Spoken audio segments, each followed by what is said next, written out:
Well, thank you very much, Aaron, and everyone for coming on a, well, at least it's not raining day. Great to be here. This is my first time in Amherst, and I've had a great visit so far. I got to meet a bunch of the graduate students in the department. So today I'm going to give a lecture on cause and effect and evidence-based policies. I have to say, the last few weeks, I've started to wonder about the idea of how important evidence-based policies are, but we'll talk about that at the end of the lecture. In the field of economics, really from the beginning of the field, economists have been active in giving policy advice. Most people who've heard the name Adam Smith might not know that the whole argument of the Wealth of Nations was in opposition to the idea of mercantilism, which is the idea that trade deficits should be zero. The famous economist David Ricardo developed the argument that we still use today when we talk about free trade, that different countries have different relative advantage in different things. Of course, not all economists made arguments that we would be quite as happy with today. The founder of the American Economic Association, Francis Walker, wrote a very, not really a correct article in the Atlantic magazine in the early 1900s, arguing very strongly for restricting immigration. Now, interestingly, if you go back and look at what these economists, how they were making their arguments, you would notice right away that they were largely based on essentially theoretical arguments and sets of assumptions. And it's clear that Smith, in particular, was very aware of all kinds of empirical evidence, but he didn't have the tools to collect data or analyze it or anything like that. So he was basically trying to propose a set of theories that would be in support of his arguments. In the last 50 years, however, there's been a gradual shift towards understanding the importance of empirical evidence. And many policy questions revolve in part, not entirely, but revolve in part on essentially causal questions. So a causal question like, how does the arrival of migrants affect the labor market opportunities of natives? And knowing that effect, you could potentially be better situated to give some kind of advice about a policy concerning immigration. So what I want to do today is I want to start by talking a little bit about the whole idea of scientific evidence. Then I'm going to talk about kind of the gold standard in scientific evidence, which is a randomized trial or experiment. And I'm also going to talk about something that's pretty important to understand the whole idea of causality, which is the idea of counterfactuals. And I hope to leave you with a lasting way to think about that issue. Then I'll talk about social experiments. So in the 1960s, economists started to be involved in experiments conducted on social questions like welfare reform and so on. And then I'll talk a lot about the idea of natural experiments or non-experimental designs. And this is what is often used by economists to try and answer causal questions when you can't do an experiment. And then I'll talk about applications to two of the topics which Aaron mentioned, minimum wages and immigration. And then finally, I'll talk a little bit, particularly in the context of the issue of immigration, about the question, so what the evidence says one thing that economists have brought, but that doesn't seem to be that important for policy. What's really going on? And I think we have some understanding of that, which every day seems to become more and more relevant. So let's start with scientific evidence. So in high school, at least when I was in high school in Canada in the 1970s, we were taught about the scientific method, the idea that you propose an hypothesis and test it. And the classic example of that, actually I can kind of vaguely remember, this is supposed to be a picture. This is a well-known picture of Boyle, the guy who wrote Boyle's Law for gas. And Mr. Boyle had a side gig on showing how important gas was, or air, was to life, because it wasn't fully understood. And the way he did it was he invented the vacuum pump. And he had a glass jar, and he had a dove in the glass jar.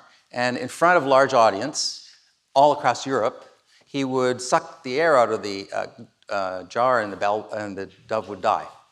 And that pretty much proved to the audience that air was crucial to life. It wasn't really something that was well understood. And I bring this up as an example of something because the way that science is often taught to students, there's sort of this idea that if you have an hypothesis, there's going to be a single decisive measurement which can prove right away whether it's right or wrong. And there's a really famous example of that which was extremely important in the 20th century, and that was just after Einstein's relativity theory was published. A bunch of scientists realized, and Einstein had proposed himself, that one way to test that theory was to look at the bending of light when Mercury flew in front of the sun. And it turned out, when they set up the equipment to do that measurement, just a few years after Einstein's work was first published, it turned out that basically his theory predicted the amount of bending that they were able to detect fairly precisely. And that single decisive measurement actually led to his instant fame. There were headlines all across the world, different newspapers and so on. Now, the problem in a lot of areas, and one that probably you've thought about a little bit, would be health. But this is also true in economics, is that it's almost impossible to devise a single decisive test for most of the hypotheses because there's so much variation in what's going on. Okay? It's certainly the case that, if your head's chopped off, you die. But it's less clear if you get a COVID vaccination, are you prevented or not prevented from getting COVID, or are you prevented or not prevented from getting sick? And that fundamental confusion arising from the absence of a single decisive measurement is extremely important in understanding how the rhetoric around these arguments can get kind of muddy. Now, if outcomes vary a lot for other reasons, for instance, health is very different for different people, one way to think about this, and it was understood by the middle of the 18th century, would be to think of treating a large number of people. And a classic example of this, the person who figured out about the smallpox vaccination, what they did was they took they realized by observation, it's probably known from Arab times, that the women who milk cows never got smallpox. And somebody figured out that there would be a way to transfer from the pustules on the infected person with the cowpox, transfer that to someone else, and then see if those people didn't get smallpox. And this picture here, what's going on is that this dude with the hair is supposedly trying to look at her pustules and extract some pus from it, which he's going to use to inoculate someone else. Now, even with that idea, treating a large number of people, there was still a lot of uncertainty. And it was really until the beginning of the 20th century that this was kind of resolved, how to deal with that. So, for instance, in the 1870s, they established a big agricultural research farm in England. And this agricultural farm had been planting different varieties of barley and wheat and corn, or not corn, oats, excuse me, they didn't have corn, all around this field, the fields of this plant. And they had this sort of uncanny situation where one year it would look like this variety of barley did well, another year it would look like another one did well. And so after something like 35 or 40 years of running these so-called experiments, they really hadn't gotten anywhere. And in the early 20s, they brought in an Australian named Fisher, Ronald Fisher, and he straightened it out. And what he did was he figured out that if you want to have an experiment with large variability in outcomes, you need to have an organized control group. And so what he proposed was to divide a field into groups. And this is a picture of the experimental station. And you can see it's a 5x5 design, and different varieties of the same crop were planted in different slots in that 5x5 grid. And within a few years, this seems like an incredibly straightforward idea, but it was revolutionary at the time. Within a few years, people started to realize if we wanted to do an experiment with these really variable outcomes, we needed to have not just a sort of a simple comparison group, but we needed to have an organized pattern of comparisons between the different treated groups. And so Fisher really straightened things out pretty substantially. Now, to understand the things that emerged out of Fisher's work, it's helpful to go back to the very simplest kind of experiment where there's only a single treatment and a set of patients or a set of fields that are going to be what we call the control group. And the idea of a modern experiment, which was basically invented by Fisher, was to divide who was in what group randomly. Okay, so you take a population of patients that all have a certain disease, you manage to convince them all to be part of the study, you interview them, and then you toss a dice, and the people with the even numbers of spots are in the treatment group, and the odd numbers are in the control group. And ideally, in these kind of experiments, the subjects don't know whether they're treated or not, because it's possible if you think you're being treated, you can get better. That's the idea of placebos, and so they invented this idea of placebo pills. And also, it's helpful if the people running the experiment don't know who's treated or not, because sometimes they have incentives to say that the treatment works. And so you don't want them fiddling around with who gets what. And so after that's done, you then let the experiment run for a while, and all you do is you compare the average outcomes for the treatment group and the control group. And I think most people are aware of this. I don't know whether they actually teach it in high school, but you would hope that most people are at least informally aware of that's how it works. Now, why does that work? The reason why it works is because under random assignment, there's nothing different between the average people in the control group and the average people in the treatment group. And so if after treatment they have different outcomes, you would say it's likely that the reason why the treatment group is healthier, for instance, is because of the treatment. Otherwise, these two groups would have been the same. And the way that that's spoken of these days in economics and other fields is that the control group provides a counterfactual. Now, if you're trying to explain this to people of my generation, the way you would say it, I'm not sure that many of the younger people here might not have seen every single episode of Star Trek, the first version, but many, many episodes of Star Trek revolve around the idea of the mirror universe, where there's like the good Spock and the bad Spock, and the good Kirk and the bad Kirk. And obviously the writers of Star Trek were fascinated with the idea of counterfactuals. Because in the bad world, like somebody made a decision 1,000 years ago, and they've evolved into Nazis. And in the good world, we've evolved into the great people of the Star Trek universe. So a lot of policy debates arise because we don't have the counterfactual. And being a microeconomist, I love to make fun of macroeconomists, and you could say that really the fundamental problem in macroeconomics is you never see the counterfactual. You can't create this mirror universe to see what would have happened in the absence of treatment. And so people can debate, oftentimes endlessly, about questions because there isn't really a clear-cut situation where you can say, well, if we hadn't done this to the monetary policy, we would or we wouldn't have had a recession or inflation. So these ideas of experimentation were used in agriculture. They got then people started to realize that you could use them in health, and probably one of the most important examples of that was in the early 1950s when the March of Dimes charity basically put the money together to try out Salk's new polio vaccine. And in 1954, they did an experiment with 1.8 million children.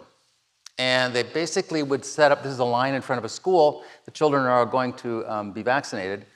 And I was born just a little bit after this, but my parents remembered, this part of the experiment was done in Canada where I grew up. They remembered this exact scene. And the way it worked was the nurse had rows of vials and every second vial had the Salk vaccine, and the other one had just saline. And the nurse didn't know who she was inoculating. The people didn't know. They got a number that they were attaching to themselves and ultimately were assigned to treatment or control status. They needed this really large sample for two reasons. One is because the incidence of polio, even though it's a terrible disease, is very low. It's only 50 out of 100,000. So unless you have an experiment with many hundreds of thousands of cases, you're not expecting to find very many polio cases. So your treatment group could be totally healthy, and so could the control group, unless the control group is so large that there's a very good chance that they're going to have at least some cases of polio. And the other reason why they did it this way is because polio is one of these weird diseases that shows up in pockets. And you have to have, it'll be very intense in one part of the country and not very intense in others. Right now, we've got this measles epidemic going on in Texas, which is very much like that. So you're going to have like big outbreak of measles, and you're going to see over the next year that's going to spread. There's going to be places where there's suddenly a measles outbreak, unfortunately, because of the it doesn't look like there's much support for vaccinating anybody for measles. Okay, so now on to the subject of social experiments. So in the mid-1960s, when the economics department at UMass got going, there was much enthusiasm for all kinds of experimentation on the social dimension, kind of contributing to this overall belief that we could make the country a better place. Kind of hard to imagine now, but that's the way people thought. And in 1966, a young female PhD student at MIT named Heather Ross said, well, there was a debate about how we should organize a welfare system. And actually, there was sort of agreement between both conservatives, represented by Milton Friedman, and liberals, represented by James Tobin at Yale, that one way that they could kind of agree would be to have something that they called a negative income tax, which was the idea that if you had no income, you got a certain amount from the government. The more you got yourself, the less the grant you got from the government became, and eventually you moved out of any grant at all into being self-sufficient. And Heather Ross proposed to HHS, she literally wrote a letter to the secretary of HHS and said, why don't we do an experiment? Now, it's kind of hard to imagine if you're a grad student today. I don't think this is going to happen. But they did it. And eventually, 4 of these experiments were conducted around the United States. The first one was in New Jersey, and the thesis advisor of my thesis advisor was the guy who organized it. And my thesis advisor was kind of the research assistant on the project. So this is sort of a topic that's near and dear to my heart because it's sort of a generation away from my work. A parallel experiment was conducted in Manitoba among the Canadians. So this was another example of how these ideas were spreading around the world. Now, by the 70s, enthusiasm for all this great society thing had kind of faded out. This was the disco era. This is the era of polyester suits and all that stuff. And grand visionary social vision had really faded into oblivion. People realized also at that time that there were some problems with the original negative income tax experiments. They were, in a way, they were very beautifully constructed, that they were overly complicated, and the people who did them didn't anticipate some of the problems that we now, when we run experiments, understand. So what happened then in the 1980s is by the time I got to graduate school, there were a new generation of social experiments, but they were very, very simple. They had just a single treatment group, a single control group, and they were focused on a very narrow kind of question, like what would happen if we took people who had drug addiction problems and gave them some kind of training. And those kind of experiments set the stage for the widespread use of RCTs in economics more generally. And this is a picture of Esther Duflo and Abhijit Banerjee, two development economists who won the Nobel Prize a couple of years ago for their very important work in spreading the use of RCTs in evaluating anti-poverty programs around the world. And they created a huge infrastructure for doing that called JPEL. So this idea of doing RCTs now is, in fact, very central to a good part of economics and labor economics, as well as development economics and other fields. helping to provide scientific evidence. Now, RCTs can estimate the counterfactual because with the control group, you can see what the treatment group would have done if you hadn't given them the treatment. But there are some problems. One problem that arises in a lot of settings is you can't really be sure when you first run the experiment that the result that you get in the experiment can be scaled up. And this happens in health quite a bit because when they do a health experiment, oftentimes the treatment group is part of a survey, a closely surveilled group of patients who are receiving regular care, who are every time they visit the doctor over the sequence of the experiment, maybe for a year, are receiving other treatments and sort of watched and carefully monitored. And then what happens if you ultimately try and give the same drug that worked really well in the experiment to patients in the field? A good chunk of patients will take the pills for a few weeks and then kind of forget, right? A huge fraction of medicines are sitting in the cabinets at home. People didn't finish their courses of antibiotics, or they started taking high blood pressure meds and then didn't like the side effects. And so a huge chunk of the efficacy of these drugs is actually mitigated by bad behavior of the people who are being treated. Similarly, or probably more importantly, there's many kinds of things that can't be randomized very easily. So it's pretty hard to imagine randomizing something like a minimum wage, or randomizing something like testing for the effects of immigration. And so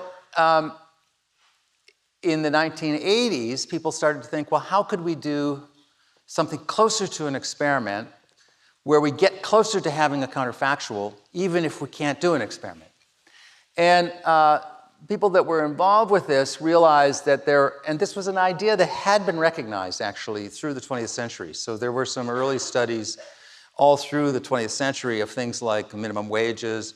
And it had actually been recognized in the 19th century by a doctor who was interested in the causes of cholera and noticed, people may be aware of this, noticed that there was a source of water, a situation where there are two sources of water in one block of London. One of the sources was upstream further and one of the sources was downstream further. And this guy eventually noticed that if you got the water from the downstream source, we were much more likely to get cholera, and eventually used that evidence to write a paper saying that cholera was probably caused by organisms in the water. At this time, of course, this is before the germ theory of disease, so people didn't fully understand how something would be transmitted through the water, but his results basically suggested that. And if you're in London, you can go to the place where there's the water spigot is coming out of the pavement, and there's a statue of him. So if you want to see the very earliest kind of natural experiment, you would know. But there's other examples and I'm going to talk about one of them in a few minutes, which is about, for instance, if a single state, for instance, the state of New Jersey, was to raise its minimum wage, and nearby states didn't, you might be able to use the nearby states as the counterfactual. Another example I'll talk about briefly, in the 1980s, there was a violent separatist movement in Spain, in the Basque region. And it was so disruptive that people were convinced that it probably was causing economic disturbance. People were unwilling to invest in the Basque country. Big companies were moving away. It was kind of messing up the entire economy. And so you might be able to say, well, what if we could compare the Basque region to some other parts of Spain?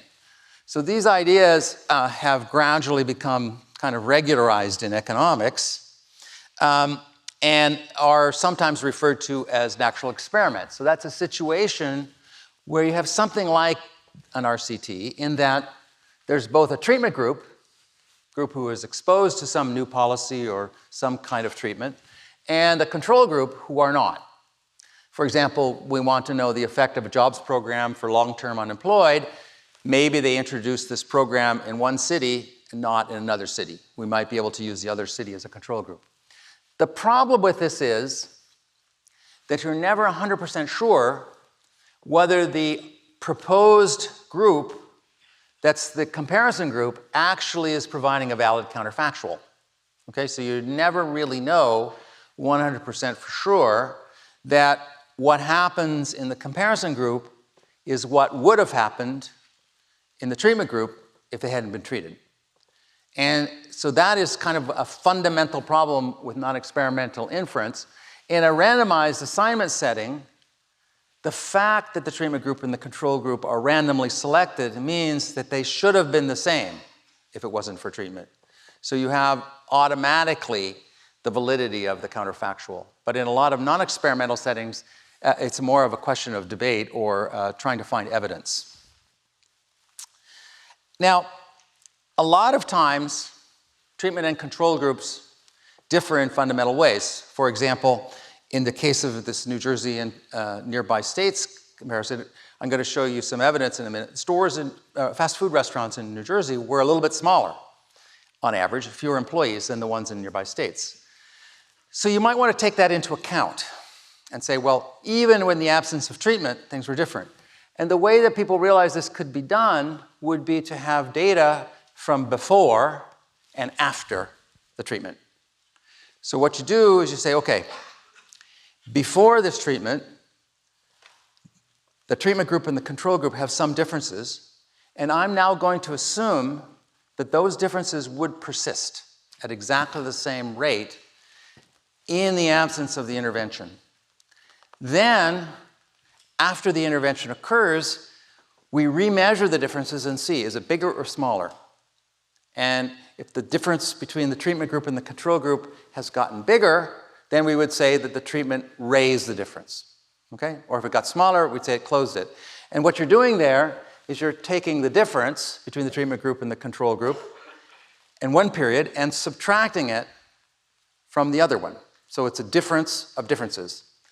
And I had the great opportunity or luck or fortune to be working on a paper in 1982 or 83, I guess it was probably January or February 83, with my colleague Orly Ashenfelter, and we were working on trying to evaluate training programs, and it was the middle of the night. The paper was due the next morning, and I still remember Orly was writing the paper, and he said, I got it. We're going to call this thing a difference of differences. And so I was present the day that economists first started using the term difference of differences. I don't know if, I've looked before, did anybody think of that? It's kind of an obvious thing, but we're going to claim credit for it for now. Okay, so how does this work? Well, I'm going to give as a first example the effect of the Mariel boat lift. And I have a poster for the movie Scarface, partially because it's kind of an entertaining movie, a little bloodthirsty, but entertaining. But more importantly, because the first few minutes of Scarface, if you ever watch the movie again, have actual video of the Mariel boat lift from Miami side. So what happened in March 1980, there was a demonstration in Havana, and Fidel Castro was kind of unsure what to do.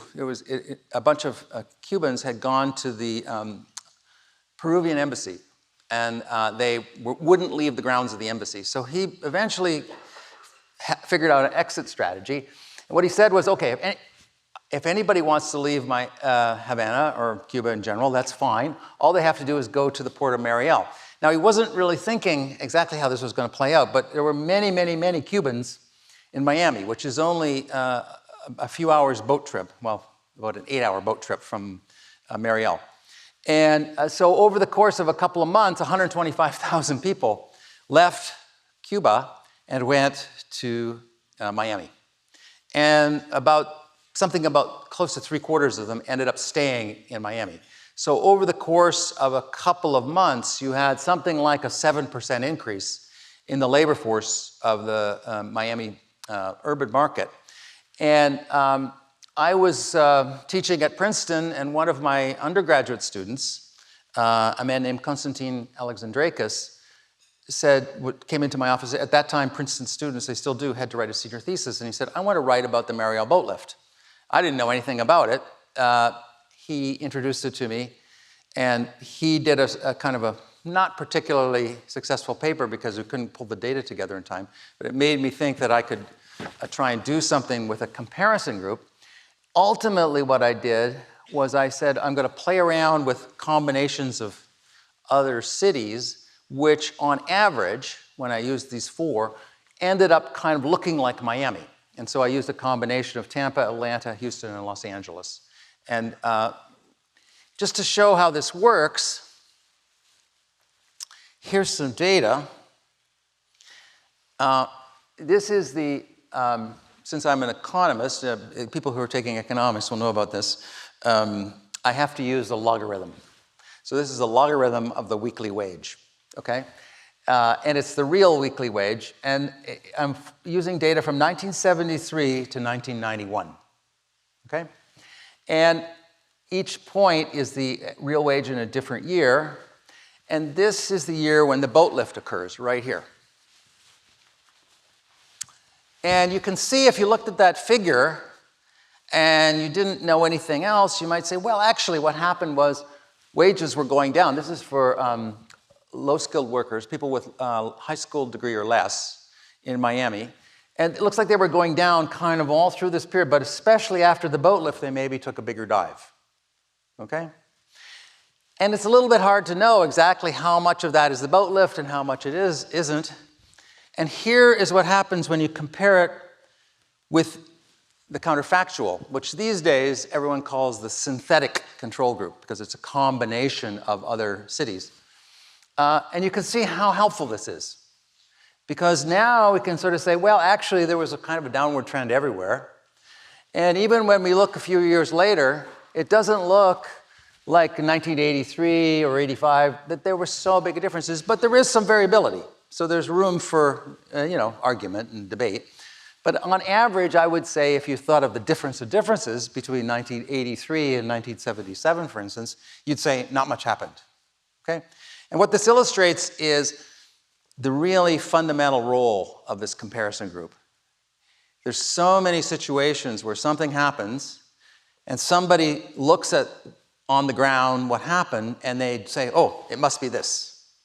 But they're not thinking what was the counterfactual, okay? And it's really important, that counterfactual, because there's so many situations where there's something underlying that's going to get confounded, mixed up with the true treatment. Now, in this particular case, this was a very small paper. It was published in a very obscure labor economics journal. And I have to say, at the time I wrote the paper, I thought, well, this is kind of interesting, but I didn't think much of it. But it was followed up by a bunch of other studies over the next 20 or 25 years. And strangely enough, they all kind of reached the same conclusion, which is when you have a mass migration, so there was a repatriation of French people from Algeria back to France, a similar repatriation of Portuguese nationals from Angola back to Portugal. There's a massive migration of Russian Jews to Israel, a huge one of the largest movements of population until very recent times. And a similar migration at the end of the Soviet Union when ethnic Germans were allowed to move back to Germany. And all of those studies showed very small effects. Sometimes a negative effect, but most of the time not much of an effect. So that's led people to think that even large changes in the population don't necessarily have huge effects on native outcomes. Now, just to show the way this can be used in a slightly different setting, this is a study by these two guys. Now, Abadi, I know how to say his name. The other guy, they're both Basque. But if you know anything about Basques, you know you don't want to try and pronounce their names. So they did a study. They're comparing the Basque region to an average of Catalonia and Madrid. Okay? Catalonia is where Barcelona is, and the Madrid region. And they average them. And what they do, they've got the troubles in the Basque region start in 76 or 77, and you can see, this is GNP, you can see that there's basically a fairly consistent evidence that relative to the counterfactual of Catalonia and Madrid, there was about a 10% loss in real GDP per capita, which is a fairly significant cost, of this disruption. Now, there's something interesting about this that's very important, the reason why I bring it up. You might ask yourself, well, how did they get 85 and 15? Where did that come from? Well, this was Abadi's idea. This is a brilliant idea. I always give him credit because it's such a great idea. What he did was they played around with the 85-15 ratio until in the previous period, from 55 to 75, the two lines were closest together, okay? And this is a technique that economists use all the time. I do some consulting at Amazon, which I have to say is not everyone's favorite company, including mine. But this technique is used all the time to evaluate different proposals for how to deliver things at Amazon or whatever. So this idea of, it's now called a synthetic control group because it isn't really an average of any particular thing. It's a particular weighted average that gives the best evidence in the past of mimicking the treatment group. And so the fact that these track each other so well here gives you a little bit more confidence that if there hadn't been this terrorism event, they would have continued to track each other. Now, of course, you don't know that for sure, but that's the argument. Okay, second example, we mentioned a couple of times this New Jersey minimum wage. Early 1992, I was teaching at Princeton. My colleague Alan Kruger was in the office next door, and we learned about the plan in the New Jersey legislature to raise the minimum wage in the state from $4.25 to $5.05, which sounds like a small amount of money, but if you look at it, that's like 20-some%, so it's a fairly large increase. And what we decided to do was we were going to construct a prospective difference of difference analysis. So we were going to interview the stores before the minimum wage went up in these two states, and then we were going to go back and interview them after. And we were very influenced by the idea of an RCT, so we wanted to try and do everything as closely as we could like you would do if it was a real RCT. So we managed to get very, very similar surveys conducted at all the restaurants and so on. Now, there was a problem with this design. We only had one observation prior to the rise in the minimum wage, okay? So we didn't have the ability, as Abadi had in this graph, to say, okay, in the years before, New Jersey and Pennsylvania have been moving together. So we weren't as confident that our comparison group was going to be necessarily as good. But we had an idea, and it came about because we were living in Princeton, and Princeton is kind of a high-wage part of New Jersey. And actually, in New Jersey, everybody was already paying $5 an hour, all the fast food restaurants. So we kind of knew that there were at least some restaurants in New Jersey that weren't going to be affected. So then we realized when we started this design that we might have two comparison groups. We might have Pennsylvania, and we might have high-wage stores in New Jersey. And so that gave us a chance to have a little bit more confidence in what was going on. And so this is what we found. So this is the number of full-time workers in each of the fast food restaurants. Before and after, Pennsylvania is declining. Now, before is February, and after is October and November. And Pennsylvania is declining, and New Jersey is flat. Now, this is the exact opposite of what you were expecting. You were expecting New Jersey to fall if you were, took Economics 101. You would expect New Jersey to fall and Pennsylvania to be flat. And so that's a bit disconcerting, potentially. But what about these high-wage stores? Well, they only had to raise wages by a couple of cents to meet the new law. And this is what we see when we look at them. Now we've got Pennsylvania, which is going down. We've got the high-wage stores in New Jersey, which start a little bit smaller than Pennsylvania, but they move in parallel, okay? And the only one that's moving in the opposite direction is the low-wage stores, which had to raise their wage. So we concluded from that in our paper that it didn't seem very likely that the minimum wage caused employment to fall. It might be that the minimum wage caused employment to go up.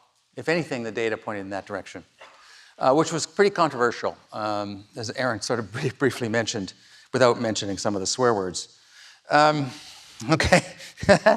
Now, again, this was a very low-key experiment. It only had like 500 observations. It was done kind of quickly. There were some flaws in our design. And I think if that was the only study that had been done, that would be kind of the end of it. The way economics works these days is somebody does a study, it looks interesting, somebody else will try it. And so there's been many, many very good papers that have followed up on our paper, oftentimes combining information for dozens and dozens of state-specific minimum wage increases with multiple comparison groups and And so these studies are much, much better than ours, but luckily for us, they basically find, on average, very, very small effects of minimum wages on employment. Big effect on wages, small effect on employment. So earnings of the low-wage workers have definitely gone up. The low-wage working population is arguably much better off as a result of this, without seeming to bankrupt the business. There are a few people whose names we won't mention who sometimes manage to find negative effects, but usually that seems to involve a lot of data fishing. So now this is the last thing I want to talk about, which is, okay, we've got these evidence things like, think about the case of immigration. I said to you that all of the studies that have been done almost always find that when you have a big inflow of workers, you don't see wages of wages of native workers being destroyed. You don't see big rises in unemployment. You don't see the kind of scare stories being verified that people often raise. Nevertheless, in the last 20 years, it's really hard to point to any country that has done anything in terms of liberalizing immigration. In fact, over the last 5 to 10 years, almost all countries in the world, including many of the more high immigrant countries like Australia and Canada and New Zealand, have cut back on immigration. And the US, which historically accounted for the largest number of immigrants coming in, as everybody kind of knows, it's gone completely in the opposite direction. So what's going on? Does evidence not matter? Well, some years ago, this was even before President Trump's first term, some years ago, Ian Preston and Christian Dussman and I got the idea of trying to find or evaluate what it was that people were thinking about when you asked them about immigration policy. And so what we did was we proposed a set of questions to the European Social Survey. This is a survey that's done in 21 or 22 European countries. And we were thinking of the following idea. The idea was, what if people, they know about the economic effects of immigration, they might even think those are positive, but that's not what they're concerned about. What they're concerned about is whether their daughter is going to have a date with one of those foreigners, as the way my father would have said it. So what we called it in the paper, because we couldn't think of a euphemism, we called it compositional concerns. So I'm concerned about the race, ethnicity, religion, language of the immigrant group. And if those characteristics are different than me, I'm going to be threatened by the immigrants. And this is an idea that's very central to sociologists and political scientists' perspective on immigration, that threat of immigrants who are of different language or religion or ethnicity is really important. Now, this slide is I actually prepared this lecture 3-4 months ago. At that time, there was a poll, I think it was done in November, 29% of Americans say that immigrants are invading our country and replacing our cultural and ethnic background. Now, today, you don't even have to do a poll. Everybody kind of knows that a lot of people think that, including many people who are in power. So it's very clear that these compositional concerns matter. So what we did was we interviewed people and we asked them sets of questions. The first set of questions were about economic things, like, do you think immigrants lower wages? Do you think they fill jobs that natives won't fill? Do you think they help or hurt public finances? And then we asked them other questions about, do you think it's better for your country if everybody shares the same religion? How do you feel about having people of different cultures, of different languages, or different ethnicities? And we put those two sets of questions together. We averaged the ones on economic concerns, and we averaged the one on the kind of compositional concerns. And then we related those two components to how people said they thought, should there be more or less immigrants allowed into our country? And what we found was the people who are opposed to more immigrants, 80% of the source of their concern is the compositional issues. Economics is there, but it's not very important. Most of it is this kind of old-fashioned, essentially, tribalistic, I would call it tribalistic view about how a country should be run. We want the country to remain in our tribe defined however you want to think about it. So we concluded that probably the economic concerns about immigration which have been dominating the economics literature for decades, were probably like second order or maybe even third order. So minimum wages, you could make an argument that there's a bit more impact of the evidence. Not so much in the United States, but in 1998, the UK introduced its first minimum wage. Germany introduced its first minimum wage in 2015. That was interesting because at that time, the head of the German Economic Council was one of my former PhD students who argued strongly against it. Last year, the EU introduced a target for member countries of a minimum wage of at least 60%. Many EU countries don't have a minimum wage, like Italy, for instance, doesn't have a minimum wage. And in the case of the UK and Germany, very careful evaluations done by, with massive amounts of data, really great analyses, basically showed exactly what we found in New Jersey the first time, which is, surprisingly, there wasn't such a big effect. In fact, if anything, wages could go up, people would move to better jobs, and it looked like the low-wage labor force was made better off. So I'm not saying that all of these changes were driven by evidence, but I think the evidence might have helped a little bit. Not to my former grad student, but to other people. So to summarize, this is my last slide. We can use experiments and natural experiments to answer difficult causal questions, and it's all about the counterfactual. So remember bad Spock. Okay, from now on, when you think about RCTs, you say, what we're trying to do is we're trying to figure out what would bad Spock do in this situation. Methods like difference of differences are widely used by academic researchers and policy analysts. They're also widely used in business. So a lot of economists these days work in businesses. And a lot of times they use RCTs if they can, but if they can't, they'll rely on synthetic control or these other kind of methods. And I think it's really important for economists to realize, basically people, university of any persuasion, to realize evidence is something, but evidence is not everything. And depending on the regime, evidence can be almost nothing. So I think that many governments do not care about scientific evidence and seem not to care very much about science. Hopefully, we'll be back on track in the future, and we can get to a more rational world where some of these sources of evidence actually do matter. But I'm afraid for now it's somewhat dark times. But I think that we have the tools and we know what we're doing. We just need the chance to influence things a bit better. So thank you very much.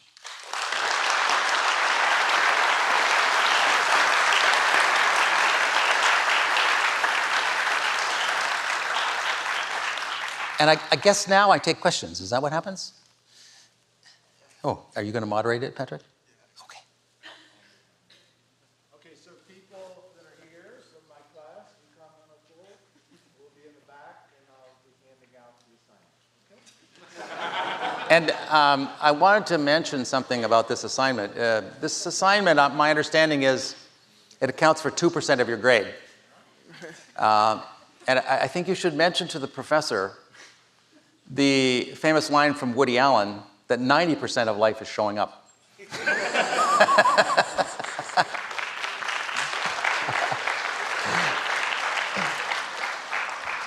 Okay, we have microphones in the front, so we ask that those of you who have questions, please line up at the microphone. Okay, here we go. All right, David, thank you so much for this very interesting talk. I wanted to ask you something from the last slide before this, where you said that many European countries are latecomers to the minimum wage movement, and some countries like Italy never instituted the minimum wage. Right. On the other hand, the minimum wage movement, the minimum wage was introduced many decades ago in the United States. So what do you think explains the difference in approach towards the minimum wage in Europe versus the US? Do you think it has something to do with the social safety net, a stronger social safety net in Europe versus the US, or some other reason? It's possible that the most important factor might be high presence of union collective bargaining agreements. So Italy, for instance, virtually everybody's covered by a collective bargaining agreement. And the sectoral agreements that they have, they're not like the agreements in the United States. What they do is they set a minimum wage for occupational groups if you're in a certain agreement. They don't set the maximum wage. So all they do is set the minimum. So basically in Italy, this is also true in Portugal, this is true in Austria, in Spain, almost everybody is covered by some kind of a minimum. In France, almost everybody's covered by some kind of minimum from these collective bargains. Now, the collective bargains in some of these countries were not, Portugal and Spain were run by fascists in the 40s. Well, quite a bit longer than that. But they still had some collective bargaining system.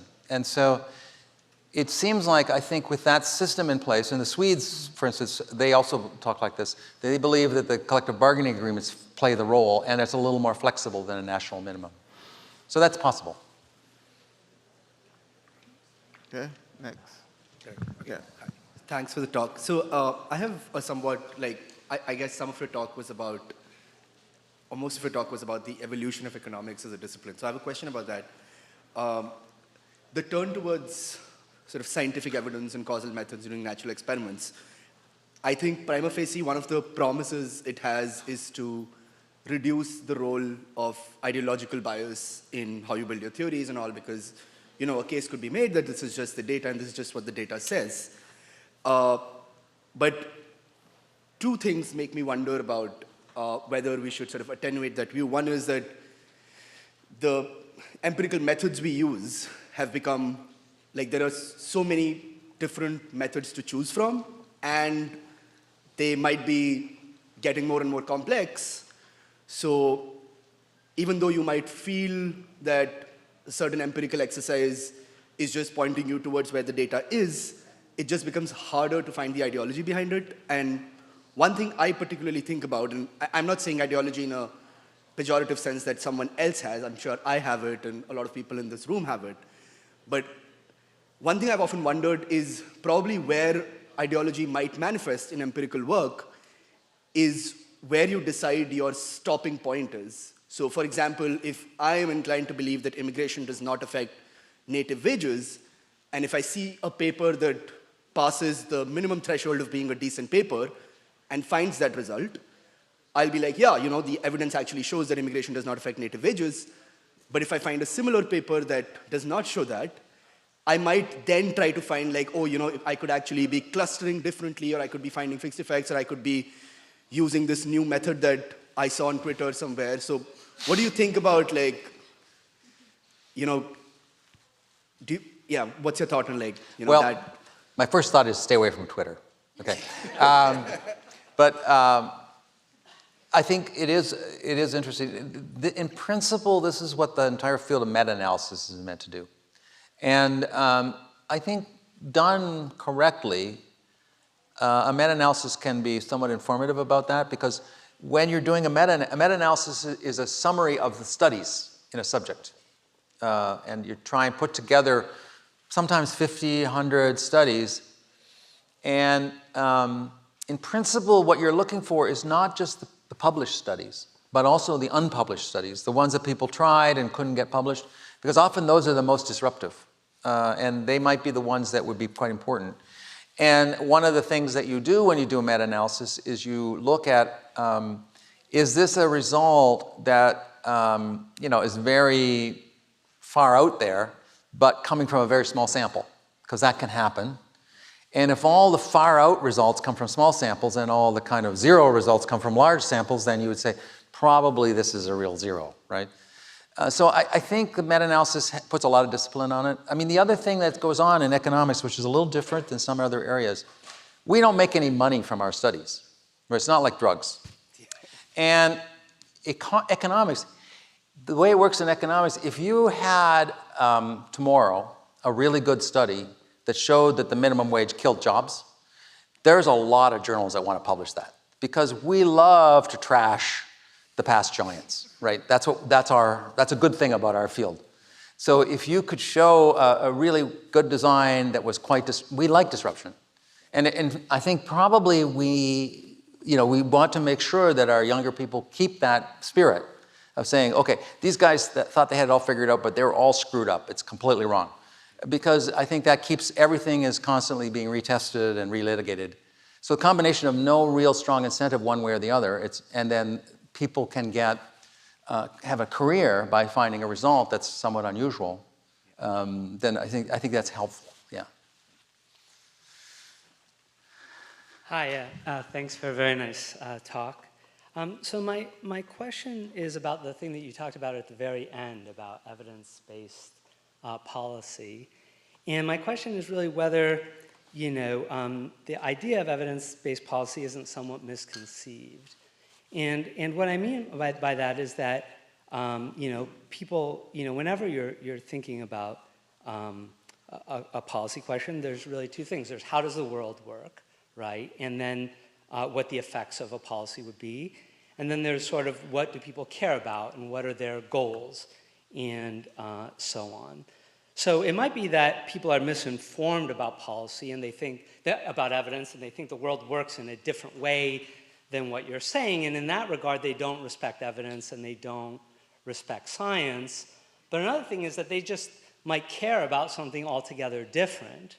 And in your example, actually, it seemed that the way you characterized it, at least, is not necessarily that people were misinformed, but that they cared about something different when it came to immigration. So I wouldn't think about that as if that's really what's at heart of the disagreement, I wouldn't think of that as a situation where people don't care about evidence or necessarily that people are being irrational, but rather that they just simply have different goals. And I would think that more generally, you would really want to think about evidence-informed policy because the evidence of how things work is only an input, and then you always have to look to people's values or what they care about. Right, no, actually, I totally agree with that. That was what I was hoping to convey. Apparently I failed. That was what I was hoping to convey with that section was probably like fixation on these employment costs of immigration or measuring like how much does it hurt or help the federal deficit is not the first order thing. And we could do more in economics to study these other effects, or we could collaborate with our sociologists and anthropology friends who know more about some of those areas. And it's totally true that I think if you asked somebody running the current immigration policies right now, they're probably, some of them at least, are probably aware that there's going to be significant economic costs of closing down immigration because there's going to be no workers for lots of industries. But they're going to say, well, I don't care about that because I'm willing to give that up in return for getting a bit more tribal control. Right, no, I definitely think that. Hey, how's it going? So you spoke earlier. Closer to the mic. Okay. You spoke earlier to some of the naysayers that you experienced when talking about the minimum wage, and I'm sure some of them probably claimed that raising the minimum wage would have an impact on prices, and that would then impact especially like low-income families. And that was kind of their rationalization for not implementing something like that. What would be your counter-argument to that? Well, I think the evidence is pretty good on that now, that the minimum wages probably do cause some rise in prices. The rise is relatively small because, like, if you take hamburgers, okay, the amount of labor in a hamburger is relatively small. So the portion of hamburger costs that you can allocate to labor might be 25 or 30%. So even if you raise wages 20%, it's only going to raise the cost of hamburgers 6%. And that's a kind of an extreme rise in the minimum wage by our standards. So first of all, people eat do other things besides buy hamburgers. So even if they put all of their effort or all of their money into things that were provided by, like hamburgers, the low wage worker, they would be worse off. And other people are worse off in the sense they have to pay for it. But of course, when you raise the minimum wage, probably somebody has to pay for it. Profits have to fall in a pure monopsony model, or prices have to go up in other kinds of models, because the money has to come from somewhere. Like there's no way it can't come from somewhere. So it's very important, I think, for economists to help people understand that, right? That it's not like we can mythically create higher wages without somebody paying something. Yeah. if I may, just Yeah, a follow-up sure. question.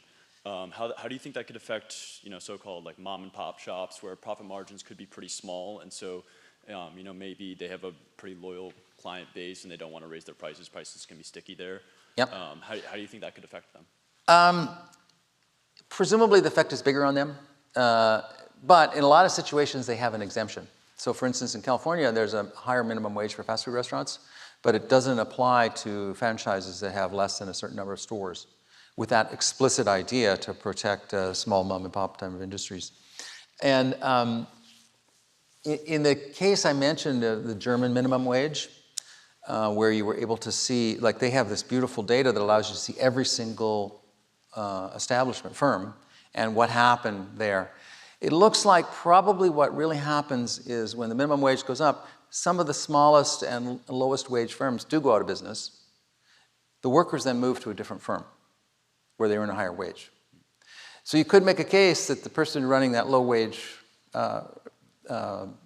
place that went out of business is made worse off. But in a way, that's kind of like economic development. I grew up on a farm, very small dairy farm in the 1950s and 60s.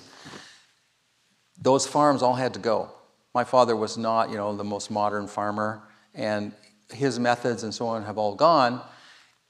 You could say that the modernization of the agricultural sector put many, many thousands of less productive farmers out of business.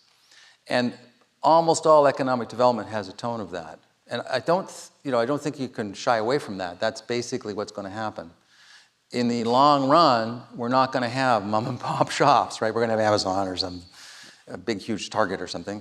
And we're not going to have small dairy farms with hand production and artisanal cheese and stuff, unless you're willing to pay a lot for that. So there is a cost, for sure. Thank you. Sure. Thanks. So returning to this discussion of evidence, I'm curious, maybe it's because I don't know the study well enough about evidence with immigration, but I think nowadays, especially if you listen to a Trump rally, the concern isn't narrowly about immigrants taking jobs. So much of it is, I think, a crime scare. And I don't know about other countries besides the US, but I know that at least in the US, immigrants commit fewer crimes per capita than native-born people, including undocumented migrants. Right. And I'm curious whether studies have included that in their evidence portion and whether that shrinks the part that could be attributed to tribal or less euphemistically racist concerns.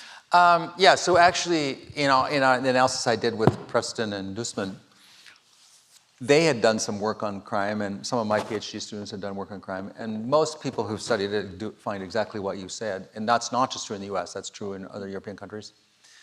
And there might be some exceptions in certain countries, but in the US, it's a way out of proportion. The natives are much better at crime than the immigrants. Anyway, we didn't find that people put very much weight on the crime thing. Now, that survey was done in 2006, and it's possible that in 2006, concerns about crime are one of those things that a politician can elevate by bringing up. And so you could probably get responses to that these days in Hungary that would be much different than the responses we got in Hungary back then before Orbán came in, because he just keeps harping on that, right? But I think oftentimes some of those issues are, they're a little bit like the job thing. They keep saying that jobs are going to be destroyed even though the evidence doesn't, because it's kind of a convenient thing to argue. They don't really want to just say, well, actually, we only want white Catholics in our country. Yeah, but that's fundamentally what's going on. Thank you.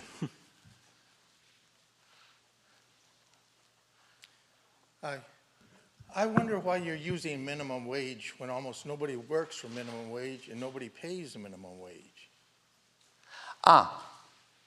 Well, actually, that's not true other places. That's true in Massachusetts. Okay, in Yeah. New England, let's say. Yeah, but in even in the Midwest, in Iowa or something, it's huge. And if you go down from Iowa and go down to Kentucky or Mississippi or whatever, there's a huge number of people working at the minimum wage. So it varies a lot by region and place. Yeah, Massachusetts has always been a more productive place than most of the rest of the country.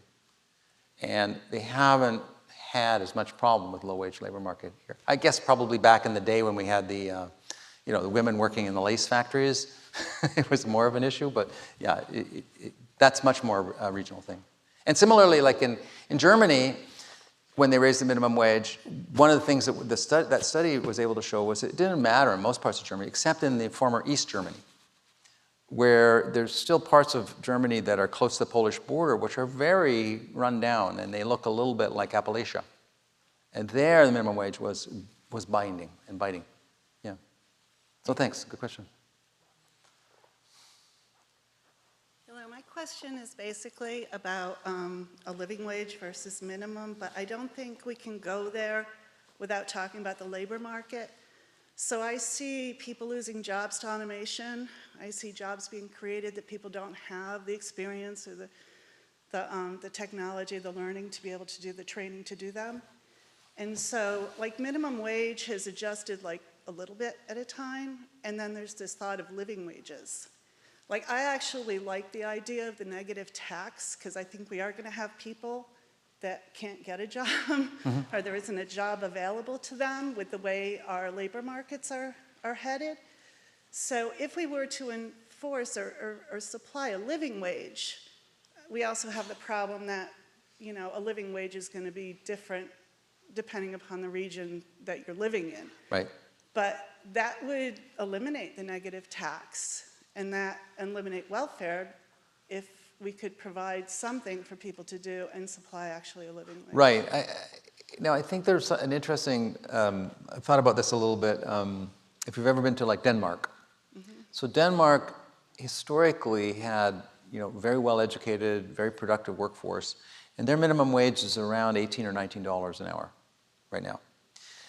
And for the Danish population, that's great. But it creates a huge problem because they had historically been fairly generous with admitting migrants. The migrants come in, they don't speak Danish, they're very poorly educated because often they're from like rural Afghanistan. And there's nothing they can do that's worth $19 an hour. And so you could make an argument that if you're going to have a low-skilled workforce component, possibly for very good reasons. And in the United States, we have a large low-skilled population, not like Denmark. We've got lots of parts of the country where people aren't finishing high school. So in that setting too high minimum wage is going to possibly be an obstacle. And you might not want to price those people out of work. An example of that would be, like, what are you going to do about disabled people, right? So there's special dispensation if you hire somebody who's autistic or has some, other issues. And in my view, that's probably worth thinking. It has to be debated and thought about and enforced carefully. But I think there's only so much you can do with the minimum wage or a living wage. And you've got to be very sensitive about, am I going to mess up the lives of certain people just so that we've got the right wage for other people? So I think most economists would say what you really want to do maybe is have a combination. Try and get the very bottom of the market with the minimum wage, but be cautious, and then have some income support programs to supplement that. Especially for people, if someone is blind or something, a lot of those people want to work, they like going to work, but they can't necessarily get survive on what they can earn. So, it's a goal of society, a job of society to help support them.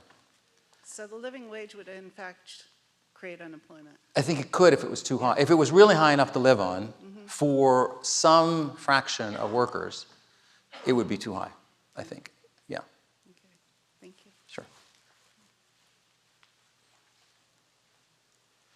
Hi, good afternoon. Thank you for a lecture that was very instructive also on a lot of the decisions that you've made over your career to determine how you want to perform and develop the research questions that you have. So that was even more informative than I expected. And looking at this slide, you mentioned the A and B testing, and you've also mentioned your work with Amazon. So A/B testing, one way that I think a lot of lay people may encounter that in their lives is that some of the big tech companies using social media software, for instance, their user interface, they will roll out features to only a fraction of their users and not to others, and to see how that affects in real time on production. Yep. the usage of the platform is something that helps them with their operations and with their design of future planning. So what I'm wondering also is, I'm thinking back to the 90s when you must have been probably calling and not necessarily traveling to 500 fast food restaurants in Pennsylvania and New Jersey. I'm wondering what the take-up of the task of participation in these studies is like, and how that might have changed over 30 years. Obviously, it may be an even more dynamic question, but like Facebook, Amazon, all these big companies, more than just IBM in the old day, these companies have data research firms inside them. So that's on like the macro, big commanding heights level, how a lot of the companies do research into how their operations should work and what their policies almost should be. They almost are big enough to have what could be called policies. But also with some of these mom and pops, as someone mentioned, you know, have you noticed any changes in their willingness to talk with you? Have you noticed any trends in participation and how that aspect of it works for actually gathering the data? Yeah, well, I can say a few things about that. One, in the particular case of our study back in 1990, it was 90s, 92. We had the most amazing luck. I had an undergrad I was working with on a senior thesis, and he was the guy that collected up. We didn't have the internet, so we needed to find where the fast food restaurants were. And so, in Princeton University has a huge library with all the phone books, and so we got all the phone books. And Alan and I said, well, how are we going to get a survey done? We were kind of in a hurry, and we wanted to have high quality, and we really wanted to get as many people participating as possible. We didn't want the stores to blow us off. And so Alan and I tried to do a few surveys ourselves, and we got blown off. We were no good. But this guy said, well, my grandmother is a professional surveyor in Utah. And so we called her, and I talked to her on the phone for about 5 minutes, and she sounded, in all honesty, she sounded like she was the most charming 18-year-old actress you've ever met. And I said, she said, well, I have a very good success rate with interviewing businesses because that's what I do. She got, on the first round, she got like an 80% response rate, and on the second round, 97. Her name was Susan Belden. And she was just the most amazing interviewer, and persistent, but these days, it's very hard to do that. Most of the fast food restaurants, they now say, we're not answering questions, right? And actually, most people don't answer the phone anymore. So these days, you have to do it by internet and stuff like that. And this is affecting even like the labor force survey that the government runs. The participation in all kinds of surveys has fallen like through the floor. And getting people to answer these surveys is becoming more and more difficult. So it's a big problem, actually, that we're facing. And that's not just in the United States, this is everywhere. So it is a big issue. Yeah, thank you. But it was Susan Belden who saved us. Thank you so much for this really great talk. I'm just wondering, more of like a broader question, like what is your opinion or thoughts on the frontier or the next step in economics as a discipline? And like what advice would you give to a young economist? Go into computer science? Okay.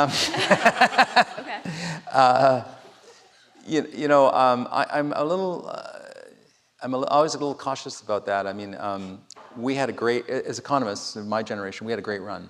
You know, we went from a smaller field to a big field, probably more influential. We were very influential under Obama and even Bush. There were lots of economists.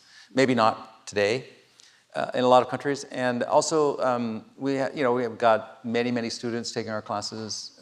Many people know a little bit of economics, and we are important in these businesses. But I think going forward, it's a little less clear, where the field will go. It's not wide open anymore. It's very hard to get into graduate school. It's kind of hard to get a job. So it's not like it's been. I've had 135 PhD students that I've first or second advisor for, and they all have jobs. But I think if I started now and went 40 years from now, I don't know. So I'm a little nervous about how things are going to go. It's going to be challenging for all fields, especially right now with the threat to university funding and so on. But more generally, just I think economics has had a buildup, and probably I could say we might be having to come up with something new, which is a little hard to figure out what it should be. I mean, what we're basically doing is data-driven in my part of economics. And we've got opportunities for most amazing data. And I think as long as we can do something useful, and people say, oh, that was useful, I didn't know how to do that, then we'll be useful. And but we've got to work, we can't just be doing abstract, sitting in our room, playing around on the computer. We've got to deliver something that people say, okay, that's helpful. And I think we can do it, but it's going to be challenging. Yeah. Can I ask a really quick follow-up? Just Sure. like if you weren't constrained, or if people weren't constrained, like what would be kind of your thing that would draw you? Like what do you wish economics could be? In other words. I wish it was a little more risk-taking. I think it's very small c conservative. And people, our projects we don't do as many research papers as other fields. So when somebody works for 5-6 years on their job market paper as a PhD student, and then they come out there and that's their life, right? That's not true in sciences. In sciences, you work in a lab, you have 4 or 5 papers with your lab guy, and then you do a postdoc. So when you tell them like what we do, they're just mortified. They can't believe it. So we put a lot of pressure on our kids. Yeah. So you should feel like, people are aware that, our grad students are under a huge amount of pressure. Yeah. Thank you. Hi, thank you so much for this interesting lecture. My question is regarding ethical considerations when it comes to developing an RCT. So an argument that I've heard against RCTs is that there are certain ethical considerations that are overlooked, in the sense that you spoke of the example of the Salk vaccines, where there's a placebo and then a treatment. So when developing an RCT, how do you decide who gets the treatment or who gets the thing? Say we're giving out freebies like mosquito nets. Who gets it and who doesn't? And just your overall view on the ethics involved in making an RCT. Yeah, usually what's going on is, like in the Salk case, they were really struggling to make the Salk vaccine. Actually, there's a sub-story about that. One of the producers of the vaccine screwed it up. And so one of the batch, because they were under such pressure to get it done, so they needed to ration the treatment in some way. So in a certain sense, randomization is the fairest kind of rationing. So if you've got a scarce treatment, then I think there's a good case that if you're going to allocate it, you should allocate by randomization because it has huge scientific value. Now, I'm aware of the other point that there are people in certain categories who maybe really do deserve this treatment as long as there's some chance it works. And actually, that's how they do experiments with drugs, right? The way they do a drug rollout is they got something, they've tried it on animals, and it seems to work. They'll get a bunch of extremely sick patients, and they'll just give it all to them. They'll give it all to them, and they'll see what happens. And then they'll go to the phase 4 experiment. So that is, in fact, and I think oftentimes if it looks like it worked in that first stage, and you know the right doctor, you can get the treatment even if you're not in the experiment. So I think there are bypasses to the RCTs in a lot of cases that are affecting these extremely limiting cases. But most of the time, the effect of the mosquito nets, I happen to know about that one. It's something, but actually half the villagers threw it away. So the mosquito, it's not like it's the greatest gift since, heaven or something. Yeah. Thank you. Sure. Hi. Thanks for the talk. It was really great. I was thinking about 2 things that you said. Firstly, how a lot of times ideas that maybe become commonplace or implemented are first born in academic institutions by people thinking hard about this. And I'm thinking about how that looks right now, especially with something like a Project 2025 born in think tanks and whatnot. Governments, maybe they don't care about evidence, but certainly kind of pick certain ideas from very smart people. And with things now under threat at academic institutions all over the country, how do you think people that maybe have ideas such as yours that support evidence-based minimum wages, how can these continue to spread while they're kind of under direct attack? Yeah, I mean, I'm very sympathetic to this point. I think, you know, economics, we shouldn't worry about, our stuff is low cost. And in all honesty, you know, we can make a small contribution, but it's not as important as some of the basic science things in, you know, medicine and health and things. So, and what's really, you know, I think it is extremely important that somebody support the really basic science. A lot of times that is many, many years away from commercialization. And so you can't get a firm or a large group of firms to fund it. They're interested in something that can be making money within a few years. And they're not going to fund research that is highly speculative and you know, fund 5 projects and one of them is going to pay off 20 years from now. But that's where we need to be, right, if we want to progress as a society, because presumably, in my view, the reason why we've gone from, you know, very close to the Malthusian life in the 15 or 1600s to the life that people have today is scientific knowledge and building up understanding of the way the world works and how we can use our tools. You know, we're quite limited. Humans are very limited in what we can do, but with tools we can do all kinds of things. So I think we do need to try and convince people of the importance of this basic science stuff. And if I was giving advice, I would tell people, look, keep the economics out of it because inevitably people hate economists. Focus on something like, you know, Einstein or something where everybody can agree, okay, that guy's 20 times smarter than me, I would have never thought of it, and it turned out to have been brilliant, right? Where you can say, you need to have basic science, it's going to create long-term benefits for the whole world, and some of your friends can make billions on it. You need things like that. You probably want to stay away from anything that's the least bit controversial when you're making that case. Because it's so important. I mean, in a way, I'd be willing to sacrifice a little bit of growth in economics for saving the, you know, the biosciences and those other fields, which I think are fundamentally, in a way, very important and do require these huge long-term investments. Like the survey that Alan and I did cost nothing. I think $4,000 or $5,000. And many of these really innovative studies, like these studies of the German minimum wage, they cost nothing. It was using administrative data. So we can do most of our work at no cost. Those guys need money. Yeah. And if I can ask a follow-up. Yeah. I certainly agree. But I also think that there's somewhat of an ideological factor here of, it's also maybe specifically in social sciences, where it may be a lot harder to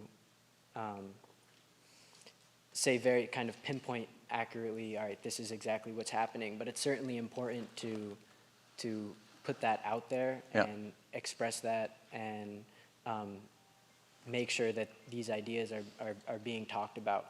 And I could see a path where this quickly moves into science as well, even though they're kind of separate. The way we express those ideas is often the same. And I'm wondering how the academic institutions that we have can hold themselves together while doing both of those. Well, well, fundamentally, I don't know. Fundamentally, I think, you know, I was at an event a month ago at Princeton, and I know the president of Princeton, and you know, they're working on that, but they are, and I think there's large groups of, you know, probably the president of the University of Massachusetts is in a lot of conversation with presidents of other big state universities, which are heavily dependent on federal grants. And so they're all doing things, but they're doing it probably, it's kind of frustrating, I think, for other people because they're doing it under the table, very quietly. Partially because they're aware of the fact that there can be like very vindictive policies focused on somebody who complains, right? So they're going to have to come up with ways to make their point as a group so that no single university gets pointed out, like Columbia recently did and Harvard now. You know, Columbia and Harvard can take care of themselves, but you know, the state universities, like I work at Berkeley, here we're at UMass, it's much more cash flow basis industry. You know, if we don't get any income coming in the next 2 years, we're in a lot of trouble. People will kind of have to be let go and all kinds of things, and that's just the math. You know, it's nothing about it. So I think people are being very cautious. I think they are working behind the scenes pretty hard. And probably there's good people working on it, but they're not saying much, and I think it's very frustrating for advocates because they don't hear anybody saying anything. So maybe that'll make you feel a tiny bit better. Thank yeah, you. okay. Hi. First of all, thank you for coming here. I definitely learned a lot. While you're here, I wanted to get your 2 cents on the current issues involving tariffs, how it economically. Is it as clear-cut as people make it out to be? Like currently we're seeing raises in prices, or eventually down the road, the way it's being implemented will bring U.S. jobs, and if that's beneficiary, or if there's hidden variables behind the scenes that, if so, can this be done using? Can you run studies on this similar to the minimum wage study in New Jersey? Yeah, so this is an extremely interesting question. So it's quite controversial what the long-run effects of trade are. And I would say a major failing of economics, despite the fact that I mentioned Adam Smith and David Ricardo having invented a lot of the ideas that still underlie discussions about trade, the evidence side of that field is pretty limited. You would have thought, I mentioned this at lunch today, you would have thought that Trump won when they put the tariffs on China. Somebody would have done a minimum wage kind of study and said, what happened to the prices of things that came from China versus the things that came from other places? So we'd have some benchmarks, but that's not the tradition in that field. That would be considered so bonehead simple that no one that was a respectable PhD would do it. It'd have to be somebody like me. And so one problem is there's not much evidence. The second problem is extremely subtle. So you put a tariff on China, what's going to happen? Well, actually, they're going to bring stuff into Mexico. They're going to maybe touch it up a little bit, or maybe they're just going to put a stamp on it that says made in Mexico, and then they're going to ship it in. And so it's going to look like trade from China disappeared and emerged, but actually trade between China and Mexico went way up. So in order to study it is very complicated. Whether there's there are definitely negative effects of opening up trade. So if you think of the Mariel boat lift of trade, the Mariel boat lift of trade was an episode in year 2000 when China entered the WTO. And so it went from tariffs that protected American low-wage sectors to getting rid of those tariffs. And there's a very important set of studies. Otter, Dorn, and Hansen are the 3 authors. If you want to know a prediction for the Nobel Prize, I would say that paper. And it showed that in the places where there was more stuff being produced that would be very similar to what was now available from China, a lot of jobs were destroyed, a lot of people had very big income losses, marriage rates went down, opium addiction went up, the whole 9 yards. So there's very clear evidence that taking away those opportunities without providing anything in the background had a negative effect. Now, whether the tariff thing is going to reverse that, I'm deeply skeptical of it myself, but I wouldn't say. I mean, I'm the guy that showed that raising the minimum wage didn't kill jobs, so who am I to say?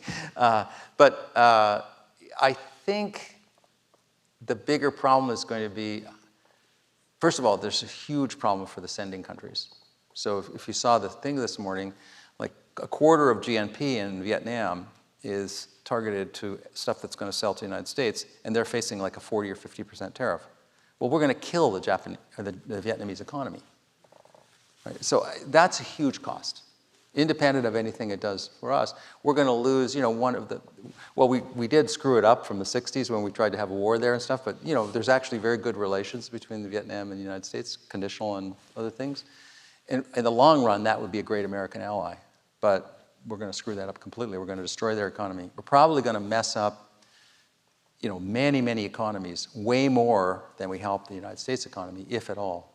So I think people, Americans don't think like that. They don't think, well, What are we going to get out of it? Is it going to be worth it? How disruptive it is to the rest of the world?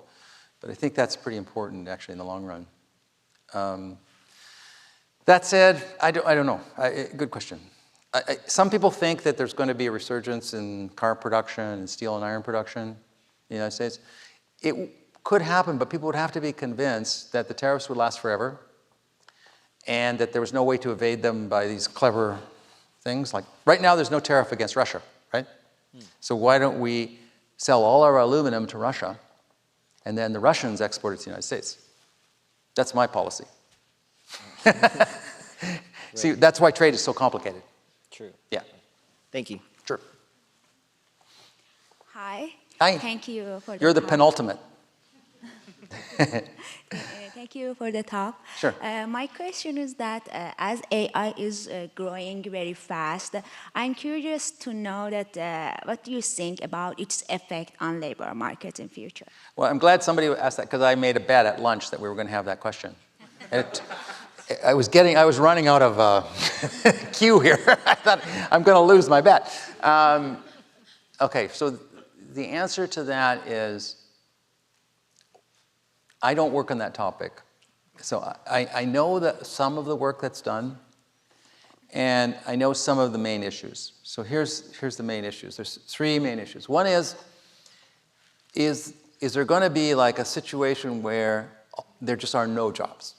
Okay, now in the past, when we've had major technological innovations like the previous computer revolution in the 80s and 90s, or the introduction of electricity, or mechanization in farms, there was the people who were kind of directly affected lost jobs, but overall in the economy, total jobs went up. So in the past, and you'll hear economists say this, in the past, there's always been some way that some people lose for sure and never recover, but the economy as a whole recovers.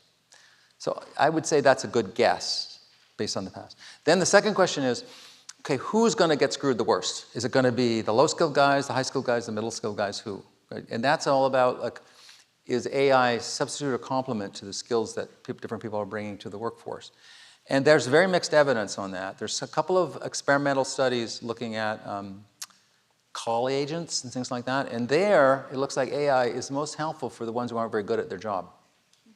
But there's another really cool study that looks at scientists at a material engineering firm. And this firm has like all these scientists working, PhD scientists working on discovering new materials. And they're the ones that had AI. The treatment group that had AI, the biggest gains were the most productive ones already. So it kind of widened inequality rather than narrowed it. And so it's probably going to be a bit unusual, this particular technology, in that there's going to be just pockets, like probably the very best attorneys are not going to be affected. The lower quality attorneys and the legal assistants and stuff who do all the grunt work and building together a case, they're affected. Similarly, in the computer side, like you can already see, the jobs for entry-level software development engineers is pretty flat. Whereas at the high end, if you actually know the highest level stuff about AI engines, they want you. So that's where it's going to go. How's that? Thank you so much. Okay. Hello, my name's Adam. Hi, Adam. I'm a senior here. I have a couple of questions about the current state of the economy. I'm going to be talking about the U.S. because I live here, I know the most about it, but as you know, the working poor are being squeezed out of asset ownership. The government has taken on mass amounts of debt, and there is a very high accumulation of wealth and a very small percent of rich. So my question is, first of all, what do the rich have to gain from aligning themselves with strong anti-immigration sentiment? And my second question is, what are the potential policy proposals for how do we get ourselves out of this situation? Are there any evidence-based policies that you can propose, or are there policies that economists should look to research and to create evidence for? Right. So, I mean, fundamentally, I would say my answer to that is get them to invite Emmanuel Saez, my colleague, next year. Because he's the expert on this, on the wealth inequality and stuff.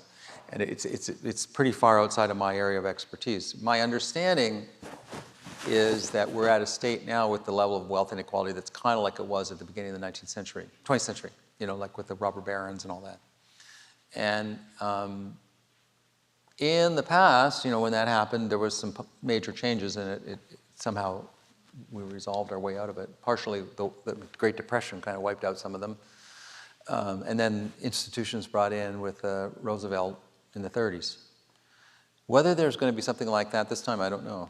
It seems a little unlikely to me, but and what we can do about it, I'm not entirely sure. I mean, it seems to me very clear that there's a kind of a problem if all of the income is going to people who don't pay taxes. We've got a real big problem. And that's fundamentally, I think, very, very important. So if the tax rates going to people that are earning, several millions and multi-millions of dollars a year are below the tax rates for the middle class or lower middle class or upper middle class even, then you've got a problem that all the people that got all the money are not paying much taxes, and that means their wealth can accumulate even more. And so I think Emmanuel has been thinking a lot about that. But whether you can politically get some kind of policy going, that's a different question. There have been countries that adopted wealth taxes.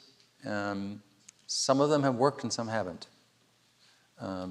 So Sweden tried it for a while and gave it up, but other countries have tried it and have persisted. So I think that's what people are going to be talking about. But whether you can get the political will to do that, I think, is really a good question.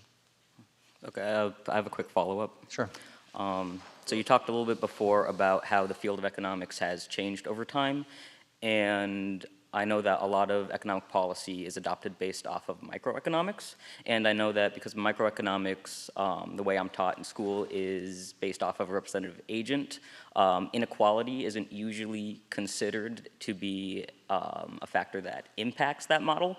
So if, could that application of that type of theory be a reason why we're seeing inequality the way that we're seeing it without any action really being done against it? Or is that maybe why it's not being talked about as much in places like the Hill and places where policy is talked about? Well, I would say, there is a set of they're somewhat complicated models. They're called heterogeneous agent neo-Keynesian models, Hank models. They're very cumbersome, heavily mathematical at this stage. Eventually, they're probably going to get a little bit more simplified, but they do deal with this question of different types of people in the economy. I agree that the basic one is kind of silly in some sense, unless your goal is to just maximize the income of the economy, which is, historically, that's all economists talked about. So I think there is hope for the future. The new next generation of macroeconomists, they all learn that model. That's kind of state of the art. And so I think it will move in that direction. And obviously, if everybody's concerned about inequality as they are, and you're an economist, even if you're a macroeconomist, you have to be thinking about it. So I think the incentives are very strong, and people will respond in the long run. Yeah. Okay. If you go to grad school, you're going to have to learn it. Thank you. Yep. All right, so you're the last question. Come on. Hi. Thank you. I think just within the last decade, I've kind of noticed a very high increase of skepticism, especially in terms of research, where nothing is really, everything's kind of questioned very severely.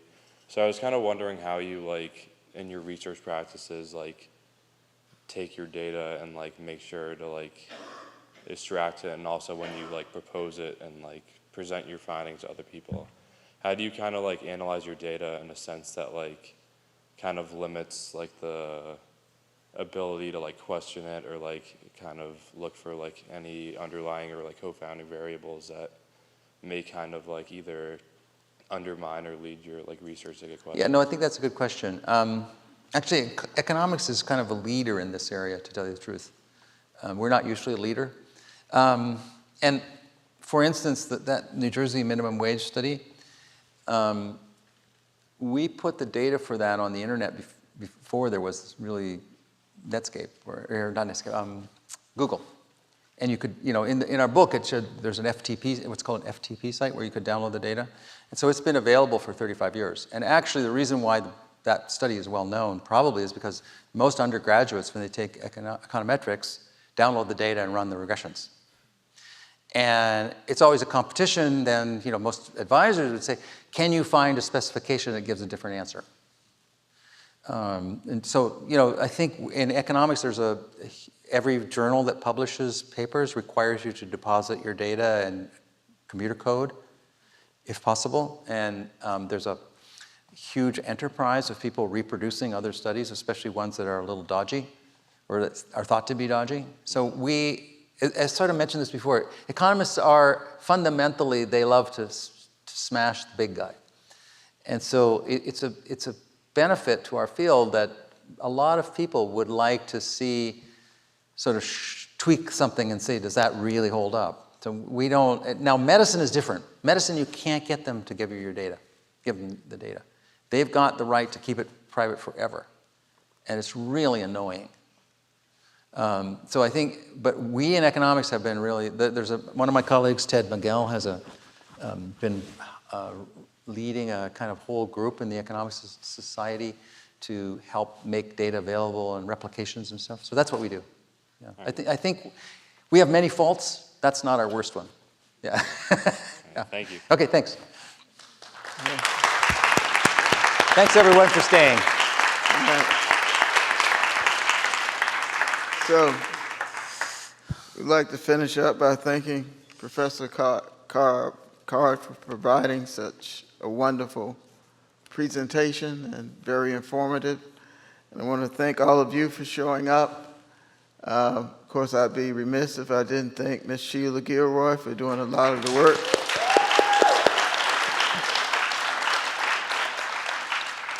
And we had so much fun doing this, I think we'll do it again next year in 2026. All right. See you then.